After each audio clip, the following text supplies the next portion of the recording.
بەڕیشی ڕەشەوە هاتە نێو میدیای کوردی و بەڕیشی سپی لێ دەرچوو. ئەو هەموو ژیانی بۆ کامێرەکەی تەرخان کردبوو. لە هەرکوێ ڕووداوێکە بواە دوور بوو نەوزاد ئەحمەد و کامێرەکەی لەوێ نەبن. حەزی ئەو بۆ کامێرەکەی کردبوونی بە دوانەیەکی لێکدانە بڕاو لەگەڵ زوومی کامێرەکەی، بەڵام ڕیشی سپی و هەڵکشانی تەمەنی بەبێ حەزی خۆی لە کامێرەکەی جیا کردەوە. خۆزگە خۆی گەورە تەمەنی بگەڕانایەتمە بۆ ساڵی گەنجەکانم.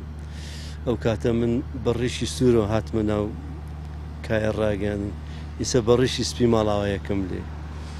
بەڕاستی وازانم شتێکی زۆر گەورەمون کردووە. حەزمە کرد بم توانایە وەکو گەنجێک زیاتر ئەو کارم کردایە وازم لێ نهێنا. بەداخەوە دیسانە ئەڵێمە نەخۆشی و تەمەن دەرفەتی پێ نەدام درێژە بدەم بە ئیشەکەم، چونکە ئەوە بەشێک بوو لە ژیانم، بەشێک بوو لە خۆشیەکانم. توانیمە ئەو حەزانەی کە وەکو خۆم بە تایبەتی هەم بوو لە کامێرە بیکەم. ئەلحەمدولیلا فەزلی خوای گەورە وای لێکم هاوکاری کردم، خوای گیان ئیشی جوانم کردووە بۆ کەناڵی پەیام.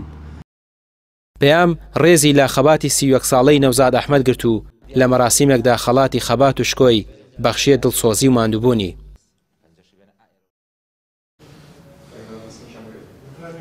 لە هەموو خۆشی و ناخۆشیەکان بە تایبەت کە کاک نەوزاد بەشی زۆری کاری میدیایی ئەو کامێرەمانی بووە. کامێرەمانیش کارێکی گەورەیە و کارێکی قورسە، کارێکی پڕ بە ئەرکە، ماندووبوونی زۆر لەگەڵە. بە تایبەتتریش کامێرەمانی ئەو کامێرەمانی دەرەوە بووە، واتە لە دەرەوەی ستۆدیۆ ئەرک و کارەکانی جێبەجێ کردووە. زۆربەی کات لەگەڵ پامێرەکان لە دەرەوە بووە. ئەرکی کامێرەمانی پامێریش ئەرشێکی ئاسان نیە، ئەرکێکی قورسە بە سەرما و بە گەرما.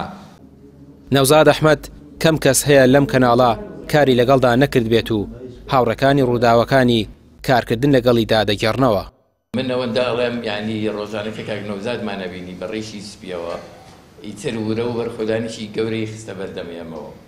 یعنی وانەیەکی ئەدا بە ئێمە کە هەمیشە بە خۆمان دابچینەوە، دڵسۆزانەتر، گوێرانەتر، باشتر، بە نەفەسێکی قایمتری شەکانمان بەڕێوە بکەین. چونکە کاک نەوزاد لە تەمەنێکی توانم بڵێم زۆر گەنجیەوە، ئەوە 30 و ئەوەندە ساڵە لەگەڵ کامێراکەی هاژی و دوای وێزگەشتی کەناڵی ئاسمانی پێیان بووە کە لێرە هەمیشە بە دڵسۆزیەوە هەر لە یەکەم ڕۆژەوە تا ئێستا ئیشەکانی بڕێوە بردووە. هەندێک کات گرفتی ڕۆژانە هەبووە بە هەردوو لامان ئیدارەماندا و توانیمانە تێیپەڕێنی.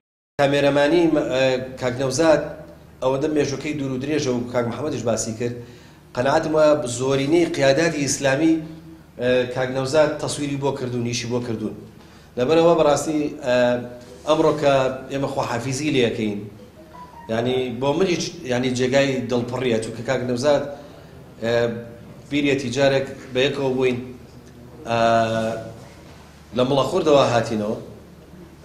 کاک نەوزاد کامێرەکەی پێ بوو تەسویرێ کرد بە درێژای ئەو ڕێگایە لەبەرەوەی نەکەوێ من گرتو بووم لە دواوە بۆ ئەوەی کە خوانەخواستە نەکەوێتە خوارەوە.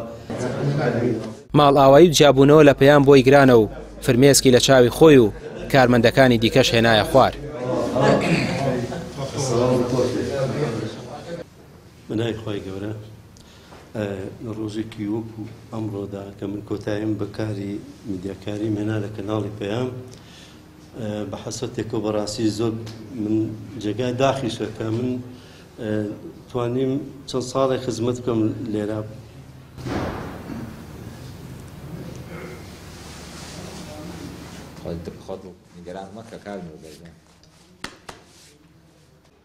بۆ ئەم قورسە ماڵ ئاوایی، بەڵام بۆ دوجار سەیری ئەم ڕووداوانە دەکاتەوە کە تۆماری کردوون. چی ناخۆش نەبوو ئەوەی میدیاکار ببێت، یعنی حەزی لە ئیشێک بوو بێت.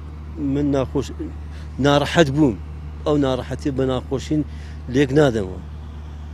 بەعەکسەوە بەڵکو ئەو شتە ناخۆشانە ئەگەر تووشماناتی بێت من بۆ بە هاندەرێک بووم. من توانیم زیاتر شتی جوانتر بکەم، شتی جوانتر پێشکەشی کەناڵەکە بکەم، بە تایبەتی لە کاتی خۆپەشاندانەکان زانکۆی سلێمانی ئەوانە هەموو جۆرە